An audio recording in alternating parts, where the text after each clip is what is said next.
Hello students, Dr. Newmark here. This is a video that explains everything you need to have in your final portfolio and what you need to do to create it. So let's jump right in. So the required contents for your final portfolio, which you should start building in the first weeks of the semester, are as follows. So you need to have a landing page, and on that landing page you need to have clear links to all 9 of our student learning outcomes, our SLOs. You need to have clear links to all major projects, of which there are 3. You need to have a clear link to or an embedding of your resume, which you'll complete at the end of the class. Your bio or personal statement needs to be on the landing page, your home page, and that is something you'll also create at the end of the class. You need to have a final 500-word course reflection memo embedded or linked on the landing or home page, and an optional video on the home page where you talk about your learning in the course. Elsewhere on the site, you need to have all 9 slow reflections revised to pertain to all 3 major projects and designated sidebar links. You need to have all 3 project reflection memos attached as their own items to each project's page, and you need to have 1 fully revised major project with accompanying video walkthrough of your revision housed on that project's page labeled revision. So this is a lot, and I know hearing it in this video might be overwhelming, but there is also an accompanying assignment sheet in Canvas that outlines everything that you need to do, and you can read that carefully as we go through the weeks of the class. So I'm going to go through everything that needs to be in the portfolio in this video. So let's jump in further. So your textbook talks about writing a resume. This is something you'll do, as I said, at the end of the semester. This slide shows a sample resume and provides some information about what you need to do. We'll be discussing the resume in class at the end of the semester, as I said. Another item that needs to be on the landing page is your bio or personal statement. This is also something that we will do near the end of the semester. If you're in an online class, this will be something we work on in the discussion board. If this is a face-to-face class that you're in, we would work on this in class and share our drafts with our classmates. So you have to write a final course reflection memo, and this is crucial. This is a requirement. It needs to be easily visible on the landing page of your website. So it's 500 words, which is roughly 2 pages in standard memorandum format, addressed to me or a prospective employer. Needs to consider your learning and all 9 of the outcomes for the course, but you most need to focus on SLOs 2, 6, and 7. You need to include examples of your learning derived from your assignments. You need to indicate how the lessons you've learned will be beneficial to your future endeavors or how they've already been beneficial in other classes you're taking. You can create an optional brief video to accompany the memo, but that's only if you choose to. And you need to attach or embed this final reflective memo on your landing page. So here's a sample student reflection memo from a previous class. This is one that's embedded on the landing page. It's okay in that it's written in several chunked paragraphs. It might be even better if there were headings used, but you can see that this student spent a lot of time trying to develop ideas and provide evidence. Here's another example of a reflection memo, one that was included as a PDF that I could open from the portfolio, so it was like a document that was shared rather than embedded. You might assume here that this is a pretty strong memo because it's got a lot of longer paragraphs, but I would say these paragraphs could have been chunked in a little bit smaller a way, and headings could have been used. But again, this is good effort by this student. Okay, so jumping into the slow reflections, these are smaller, like 1 paragraph reflections that you'll be doing incrementally with each of the 3 major assignments, but they will all be visible on the portfolio. This will all be clearer when you see student examples later in this video that show you how this works. But listed on this slide are the 9 SLOs for this class: project planning, project analysis, content development, organizational design, written communication, visual communication, reviewing and editing, content management, and production and delivery. You'll be writing about all 9 of these this semester.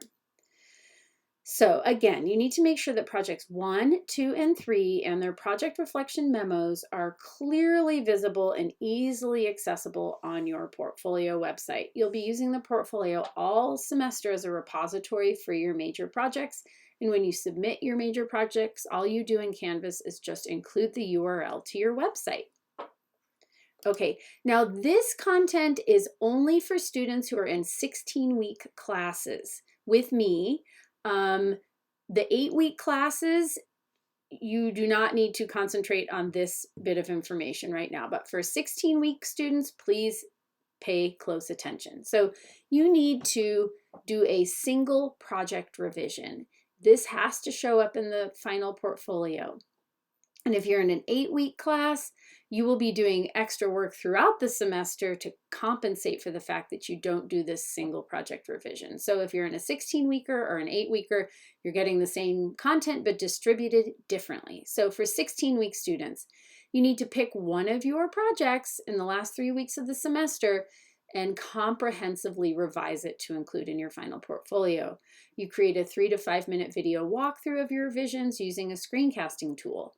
In your screencast, you must show me your original project, the rubric I gave you with your grade, and the new version which you created. You need to walk me through the changes that you made. You need to attach the new version on the same page as your old version of Project 1, 2, and 3 with a clear indication that it is the revision.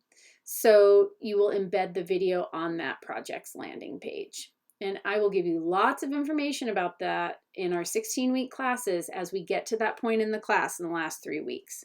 So don't fret if this doesn't make sense in the video.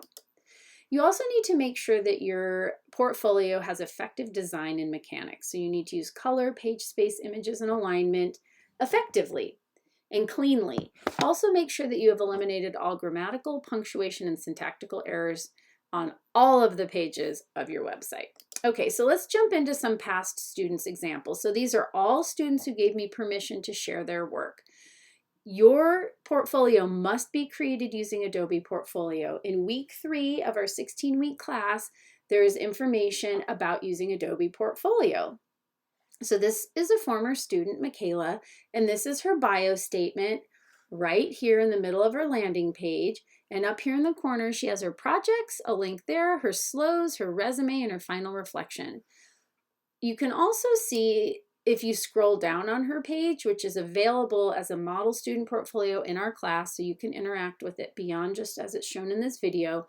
On her landing page, right below her bio, she's got links to her 3 projects. I've got project 2 hovered over right here, but they're easily accessible.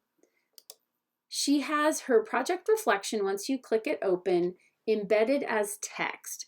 Now this compromises the format to a certain degree, so it's not ideal, but she still did a pretty comprehensive job of talking about slows 2, 6, and 9. She could have beefed up her introduction and her conclusion and included additional information about the other 6 slows, but she still did a pretty good job.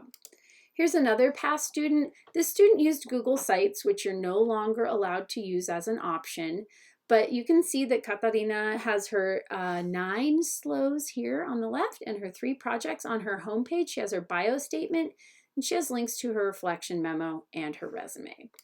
I'm including her because she did a great job on the final reflection. She has a really clear memorandum format. She organizes hers around the 3 projects, and within that, she bolds each instance of when she's talking about a slow. Here's an example from one of our TAs, Kalila, and she created a template of an Adobe portfolio, and that is available in your class in one of the SWAAs in week 3. If you're an online student, that's in a discussion board, not in something called an SWAA.